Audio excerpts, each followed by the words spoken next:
आज मैं आपको एक अनोखी रहस्यमय कहानी सुनाऊंगा। अगर आप चैनल पर नए हैं तो अभी सब्सक्राइब कर ले तथा कहानी पूरा देखे। अंत में एक अनोखा रहस्य छुपा है। धन्यवाद। तो सुनिए। एक समय की बात है, क्षीरसागर के अनंत विस्तार में, जहाँ शेषनाग की शैया पर योग निद्रा में लीन भगवान विष्णु विराजमान थे, वहाँ एक अप्रत्याशित घटना घटी। अचानक श्री हरि ने अपनी योग निद्रा तोड़ी, लेकिन वे उठे नहीं। उन्होंने न तो कोई शब्द कहा, न ही कोई क्रिया की। उन्होंने एक मौन व्रत धारण कर लिया था। समस्त देवलोक में हलचल मच गई। ब्रह्मा जी, सृष्टि के रचयिता, व्याकुल होकर उनके पास आए। ग्रेटर देन, हे नारायण, क्या हुआ? आपने यह मौन क्यों धारण किया है? सृष्टि का चक्र रुक रहा है, संतुलन बिगड़ रहा है। Greater than. परंतु श्री हरि ने केवल एक मंद मुस्कान दी और अपने हाथों से एक महीन रेत का कण उठा कर दिखा दिया, फिर पुनः अपनी आंखें बंद कर ली। ब्रह्मा जी यह रहस्य नहीं समझ पाए। वह कैलाश गए और महादेव शिव को ये बात बताई। महादेव ने अपनी तीसरी आंख खोली और ध्यानमग्न हो गए। जब वे ध्यान से उठे तो उन्होंने ब्रह्मा जी से कहा, ग्रेटर देन, यह मौन नारायण का मौन नहीं, बल्कि सूक्ष्म सत्य का आह्वान है। नारायण ने हमें ये दिखाने के लिए मौन धारण किया है कि सृष्टि का अगला चरण न तो कर्म गति से चलेगा और न ही शब्द उपदेश से, बल्कि ये सूक्ष्म विचार और शुद्ध चेतना से संचालित होगा। Greater than. महादेव ने आगे समझाया, रेत का कण अहंकार का प्रतीक है, जो सबसे सूक्ष्म होते हुए भी समस्त दुखों का कारण है। जब तक हर प्राणी अपने अहंकार के इस सूक्ष्म कण को विसर्जित नहीं कर देता, तब तक नई चेतना और नई सृष्टि का उदय नहीं होगा। ब्रह्मा जी और अन्य देवगण मौन हो गए। उन्हें एहसास हुआ कि वे भी अपनी शक्ति और पद के अहंकार में लीन थे। उन्होंने क्षीरसागर के तट पर बैठकर विष्णु जी के मौन के सामने अपने अपने अहंकार का त्याग करना शुरू किया। जैसे ही देवों ने अहंकार त्यागा, वैसे ही भगवान विष्णु ने अपनी आंखें खोली। उनका मौन टूट गया। उन्होंने कहा, यदा अहंकारः विलीयते तदा नूतनं सृज्यते। जब अहंकार विलीन होता है, तभी नया सृजन होता है। विष्णु जी के एक ही दृष्टिपात से उस रेत के कण से एक प्रकाशमय बीज उत्पन्न हुआ। ये बीज अनंत चेतना से भरा था। यही बीज नव सृष्टि का आधार बना। एक ऐसी सृष्टि जहाँ ज्ञान, कर्म और भक्ति तो थी, पर अहंकार की छाया नहीं थी। इस प्रकार श्री हरि के मौन व्रत ने समस्त ब्रह्मांड को अहंकार के त्याग का सबसे बड़ा पाठ पढ़ाया और नई शुद्ध चेतना से युक्त सृष्टि का सूत्रपात किया। इस कहानी से शिक्षा, जीवन में सबसे बड़ी रुकावट हमारी अपनी सूक्ष्म अहंकार की भावना है। जब तक हम इसे त्यागते नहीं, तब तक हमारा आध्यात्मिक और व्यक्तिगत विकास अवरुद्ध रहता है और किसी भी नई शुद्ध चेतना का उदय नहीं हो पाता। भगवान विष्णु द्वारा अहंकार के त्याग से उपजी नव सृष्टि में सब कुछ पहले से अधिक उज्जवल और सामंजस्यपूर्ण था। प्राणी अब अपने पद या शक्ति के बजाय अपनी सेवा और चेतना की शुद्धता से पहचाने जाते थे। लेकिन एक कोने में एक महान ऋषि, जिनका नाम महर्षि सत्यव्रत था, अभी भी एक सूक्ष्म भ्रम में थे। सत्यव्रत ने जीव न भर कठोर तपस्या की थी और उन्हें ज्ञान था कि अहंकार बुरा है।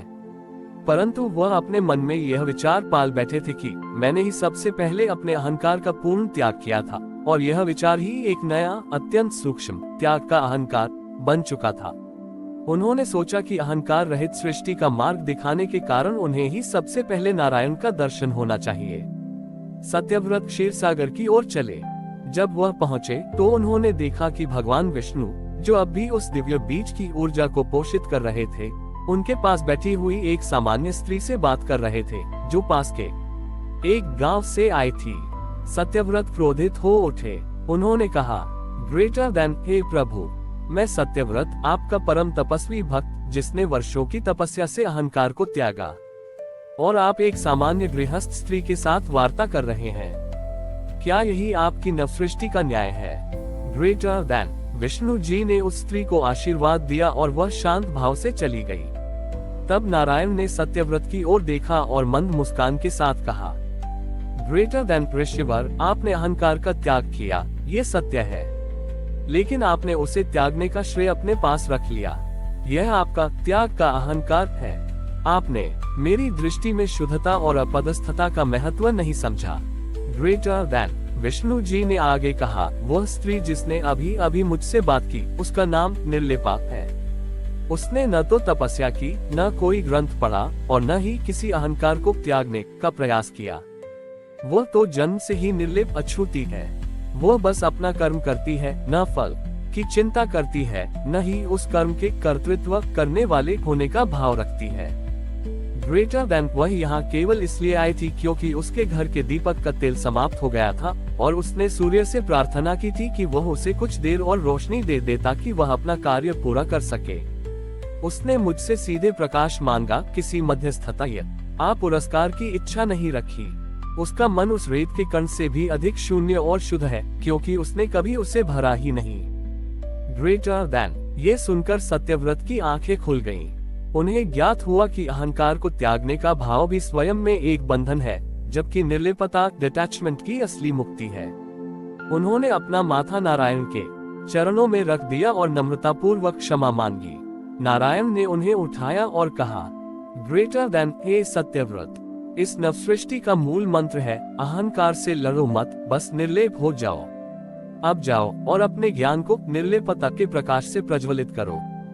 ग्रेटर देन तब से नवसृष्टि में सभी प्राणी यह समझने लगे कि ज्ञान और भक्ति का चरम लक्ष्य केवल निर्लेप कर्म, निष्काम कर्म है, जहाँ न तो कर्ता का भाव होता है न ही फल की आसक्ति। और इस प्रकार भगवान विष्णु की निर्लेपता का सिद्धांत उस नई सृष्टि का शाश्वत आधार बन गया। भगवान विष्णु से निर्लेपता का गूढ़ ज्ञान प्राप्त करने के बाद महर्षि सत्यव्रत का हृदय अहंकार के अंतिम बंधन से मुक्त हो गया। वह अब ये समझ चुके थे कि ज्ञान का प्रदर्शन, तपस्या का अभिमान या त्याग का दम्भ ये सब मिथ्या है। उन्होंने नवसृष्टि के मध्य में एक सुंदर आश्रम नहीं बनाया, बल्कि एक साधारण सा निर्लेप द्वार स्थापित किया। ये द्वार किसी भी भौतिक वस्तु से नहीं बना था, ये केवल दो प्राचीन शिलाओं से चिन्हित एक मार्ग था। सत्यव्रत यहाँ आने वाले जिज्ञासुओं को उपदेश नहीं देते थे, बल्कि उन्हें एक परीक्षा से गुजरने को कहते थे। द्वार से कुछ ही दूरी पर एक तीव्र गति से बहने वाली नदी थी, जिसका नाम था माया प्रवाह। इस नदी की विशेषता ये थी कि जो भी इसे पार करने की कोशिश करता, उसे पानी में अपनी सबसे प्रिय वस्तु या इच्छा का प्रतिबिंब दिखाई देता था और नदी उसे पाने के लिए उसे अपनी ओर खींचती थी। पहले के युग में लोग नदी को पार करने के लिए अपनी शक्ति, तपस्या के बल या मंत्रों का उपयोग करते थे, लेकिन सत्यव्रत के निर्लेप द्वार की परीक्षा अलग थी। जब कोई जिज्ञासु आता तो सत्यव्रत बस इतना कहते, माया प्रवाह को पार करो, लेकिन उसे जीतने का प्रयास मत करना। तारांकन एक शक्तिशाली योद्धा आया।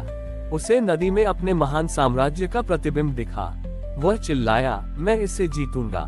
और जैसे ही उसने नदी पर अपना बल आजमाया, नदी ने उसे इतनी तेजी से घुमाया कि वह थककर किनारे आ गिरा। तारांकन एक महान ज्ञानी आया। उसे नदी में वेदों के समस्त ज्ञान का प्रतिबिंब दिखा। उसने कहा, मैं इसे बुद्धि से वश में करूंगा। और जैसे ही उसने मंत्रों का जाप शुरू किया, नदी के जल ने उसके मस्तिष्क को इतना उलझा दिया कि वह अपनी ही बुद्धि के जाल में फंस गया। अंत में एक साधारण सा चरवाहा, जिसका नाम मनोज था, निर्लेप द्वार के पास आया। सत्यव्रत ने उससे भी वही कहा, माया प्रवाह को पार करो, लेकिन उसे जीतने का प्रयास मत करना। मनोज ने नदी को देखा।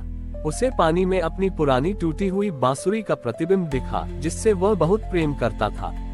मनोज ने उस प्रतिबिंब को देखा, मुस्कुराया और केवल इतना कहा, बांसुरी प्यारी है पर तू माया है, मुझे कोई जल्दी नहीं। उसने न तो बांसुरी को पाने की कोशिश की, न ही नदी के प्रवाह से लड़ने की। उसने केवल अपने कदमों को स्थिर रखा और नदी को महसूस करते हुए, जहाँ पानी का बहाव कम था, वहाँ से धीरे धीरे चलने लगा। वह अपने कदम इस तरह रख रहा था मानो वह केवल नदी के नियम का पालन कर रहा हो, न कि उसे तोड़ रहा हो। जैसे ही मनोज ने निर्लेपता के भाव से नदी में कदम रखा, माया प्रवाह शांत हो गई। नदी ने उसे कोई प्रतिरोध नहीं दिया, क्योंकि मनोज के भीतर जीतने या पाने का कोई अहंकार ही नहीं था। वह आराम से नदी पार कर गया। सत्यव्रत ने मनोज को गले लगा लिया और कहा, ग्रेटर देन हे वत्स, तुमने नवसृष्टि के रहस्य को समझा। तुमने न तो नदी से लड़ाई की, न ही अपनी प्रिय वस्तु को पाने का प्रयास किया। तुमने केवल स्वीकार और निर्लेप कर्म किया। जो शक्ति से लड़ता है वह हारता है। जो ज्ञान से वश में करना चाहता है वह भ्रम में फंसता है। जो निर्लेप भाव से बहता है वही पार होता है। ग्रेटर देन इस घटना के बाद महर्षि सत्यव्रत का निर्लेप द्वार नवसृष्टि में ज्ञान का सबसे बड़ा केंद्र बन गया। लोग समझ गए कि ईश्वर तक पहुंचने का मार्ग शक्ति या अहंकार नहीं, बल्कि सादगी, स्वीकार्यता और आंतरिक वैराग्य, निर्लेपता है। हमारी और भी आध्यात्मिक एवं अनोखी कहानियां देखने के लिए हमारे चैनल पर जाएं तथा धार्मिक एवं पौराणिक अनोखी कहानियां हमारे चैनल पर है। कृपया जाके देखें तथा हमारे चैनल को सब्सक्राइब करके रखें और वीडियो लाइक जरूर करें। धन्यवाद।